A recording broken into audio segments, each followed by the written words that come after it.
This is Radar from the Radar Tape blog coming to another edition of movie reviews and observations. Full-fledged week this week. I will start with the first movie I watched, Dune. Based off the book franchise, and they're now becoming a movie franchise as they announced, obviously, they're going to make a sequel. Now, any movie that's 2.5 hours has to have enough action for you to keep interested. Had a horrible night of sleep the night before, wanted to watch it right away. The roommate was like, no, I gotta wait, on takeout, whatever. He loves the franchise of books and this movie and seen it multiple times, so he was super hyped and saying, oh, this is one of the greatest things ever. And I'm like, okay, I'll take your word. This movie is definitely not the worst movie. It's definitely not the best movie. It's an above average good movie. There was enough science fiction, enough action, and interesting things happening. The cinematography, the landscape, the special effects were really good in this movie. Like, they really did everything they possibly could to replicate how it's supposed to look like in the book. It was a little bit eerily similar to Star Wars, where it's in a far land in the future, where people are not on Earth, whatever. Desert planets, bad guys, but then, there are worse bad guys that you need to be in cahoots with so you guys can survive. Then there's, all this great, amazing cast. And, you get Timothée Chalamet is obviously the main star. He's not, I would not say he's this great star right now, but he's not an amazing, legend, but he's up there right now acting-wise. Oscar Isaac as the father was pretty cool. This dude has been in a Marvel franchise. He's been in X-Men. He's been in two different Marvel movies. He's been in the Star Wars franchise, so he's been gotten get around the block. We all know Josh Brolin was in Deadpool, and he's been in the Avengers movie. And he found his way into the third Men in Black movie, and he's in there. And one of the Skarsgård brothers is in there. Dave Bautista is one of these other alien, people that they have to, interact with. Zendaya's in it. But the problem is Zendaya and, Javier Bardem's characters, they don't really show up till, towards the end of the second half of the movie. So it's I feel like it took a very long time for them to build up to what the whole mission is and everything about Timothée Chalamet's character being the chosen one or whatever it is, because it just took a long time. And if I don't have huge memories of everything that happened in the book, so I can't say they left things out or didn't include things. But for the 2.5 hour movie, it just ends to end. They're like, oh, it's part one. I'm like, okay, that's helpful. And there's a lot going on, so it's a little bit confusing for somebody who's not super familiar with the franchise. But, it was okay. I thought it was good enough. I definitely got to go back at some point and watch it because there's some scenes I missed dozing off because I was tired. Some crucial things. I also forgot to mention that Jason Momoa was in this movie. And, of course, he was playing a guy who's a soldier in the army. So that makes total sense because he should not be doing a lot of talking and being a lead. So I thought, it was not that bad. Then one of the advisors, this older black gentleman, he's a good actor. So it seems like every actor that I saw in this movie, I've seen them before. Even if I couldn't recognize their name, and recognize face. So it was a good movie. The next movie I watched is called The Hating Game, and I'm a huge fan of Lucy Hale. She was on the show Katie Keene, which was a Riverdale spinoff. That it's one of the 3 or 4 mistakes that CW has made when it comes to canceling shows after one season. It's just a few, because they usually used to renew every single show on the planet. And Sakina Jeffrey, who was in Timeless and one of the Equalizer movies with Denzel Washington, she's her boss. This Corbin Burnson dude, who I never heard of or knew anything about him until he played the father of Nick Nevin in The Resident. And then he disappeared for a half a season to a season when he was on Edie Falco's 1-year show of being a cop. And now I see Corbin Burnson just popping up in random TV shows and a movie like this. And it was very cliche of, you got the bad people that are in the company, then you got the good people in the company, and very masculine, and then they got the women, and she and the person in the same apartment, they hate each other, and then they hate each other so much that it turns into this chemistry, and they hook up, and should they be in a relationship or not? Then he got his weird family dynamics and her life, and I just was like, you know what? It's really cliche, and I like rom-coms. This was just way stupid over the top. But when you need to watch a movie that's very short, you sit there and watch it, and that's what it is. Then I watched the rest of Don't Worry, Darling. If you paid attention a few weeks back, I tried watching it through the first hour, and it skipped a few times. Then it skipped so much, I'm like, screw this, I'm not watching this. And I felt like watching this at, elements of Alfred Hitchcock and Rod Serling with Twilight Zone and Outer Limit, all this other stuff. The goal that you want when you're watching a supposed thriller, scary movie in a bit, not like what Jordan Peele's doing. And again, big time acting cast. Gemma Chan, Olivia Wilde, Chris Pine, Nick Kroll's in this movie. There's a bunch of other actors who I don't know their names, but I've seen them before.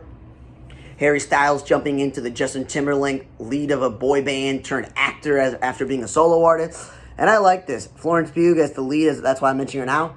It was really about her. She did a good job. Now, Olivia Wilde, I know she wrote, directed, produced. But my thing is, stick to one.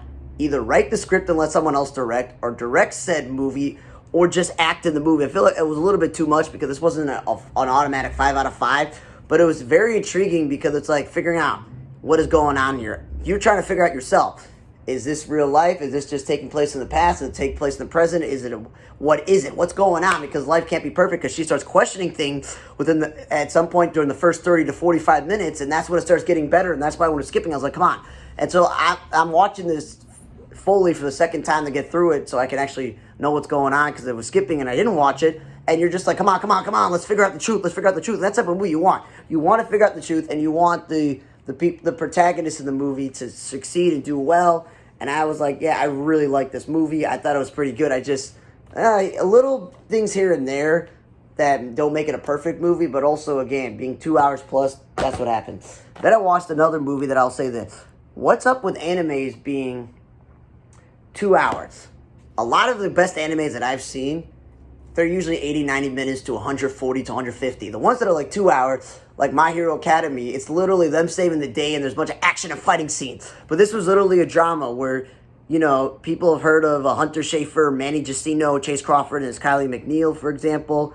And it's basically, there's an alternate reality universe where you can close your eyes and they got this technology and you can see what's going on and you live in that world and everyone can be who they want.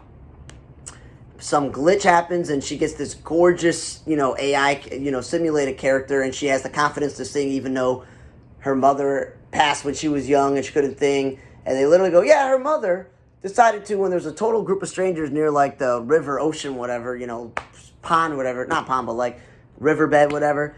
I'm going to go save this child, not the child's parents, not any other innocent bystander, but I'm going to jump in the water and just freaking kill myself. They never said if the kid was saved or not. She and her father got a strange relationship. She's this like nerdy girl where it's like, no, she's in her own little world where she barely's got friends, guy or female. There's like popular girl doesn't like her, she thinks. That sort of thing where her father and her are estranged. And this is like her place to go and be herself. And then there's someone else who's trying to be themselves. And it turns into some sort of like a love story in a bit, but not really, like trying to save the day.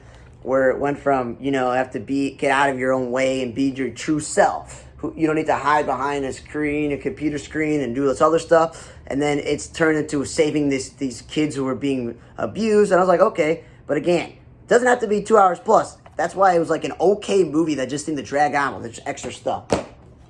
Then I watched the movie Deadlock with Bruce Willis, and I never heard of this Patrick Muldoon, but I've seen him before. There's a few guys in here that I've seen before, but I don't know. And it's, again, Bruce Willis with his illness. You don't see him running around and doing all this action scenes. And this time, again, he's playing like a bad guy. He's the leader of the bad guy. So he literally only got up like once or twice to shoot somebody or to punch somebody. But then with this angle, you see another hand slapping or shooting. And he's just sitting in a chair 99% of the time.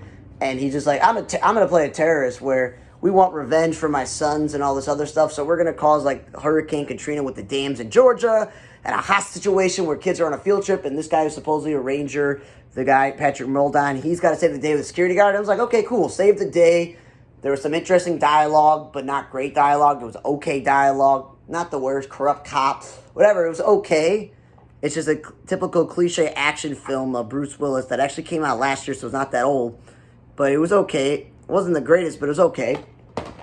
Then I also watched something short the other day. It was called Pups Alone, where you can't even tell Rob Schneider is voicing one of the dogs because it doesn't sound like him. But Danny Trejo's voicing a mean dog. Malcolm McDowell's voicing a different dog. Dolph Lundgren is playing a nerdy scientist who's out for revenge because no one listens to his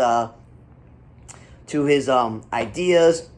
And gets revenge on other people. Trying to get revenge on this person. Jennifer Love Hewitt, of course, voiced the female dog. Jerry O'Connell voiced the other dog. And there's basically another sad thing like the movie I just watched, that anime movie where this woman and her husband were scientists. They had a dog. They had a daughter. She died.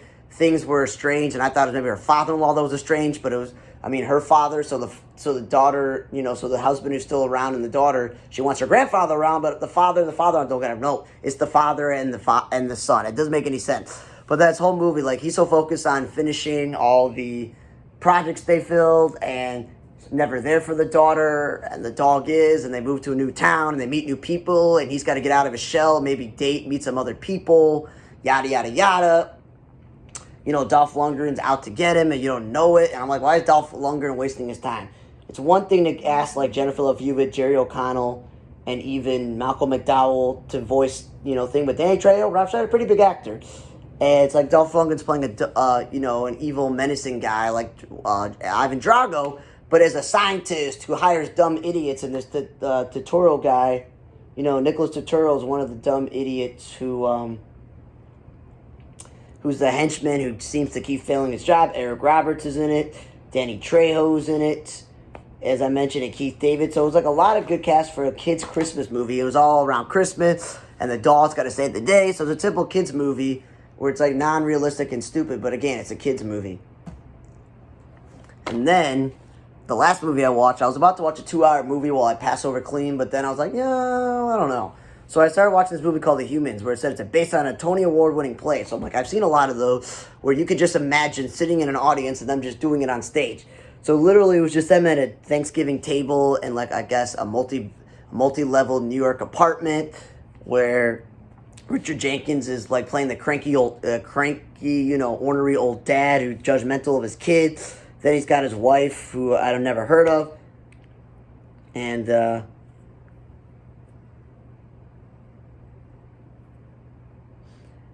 Beanie Feldstein plays the daughter. So I feel like she's the only one with real acting chops, where she's like trying to sell her parents on her life, and she's got the boyfriend who's supposedly Stephen Yeun, who's kind of rigid and stale and doesn't really do much for the plot.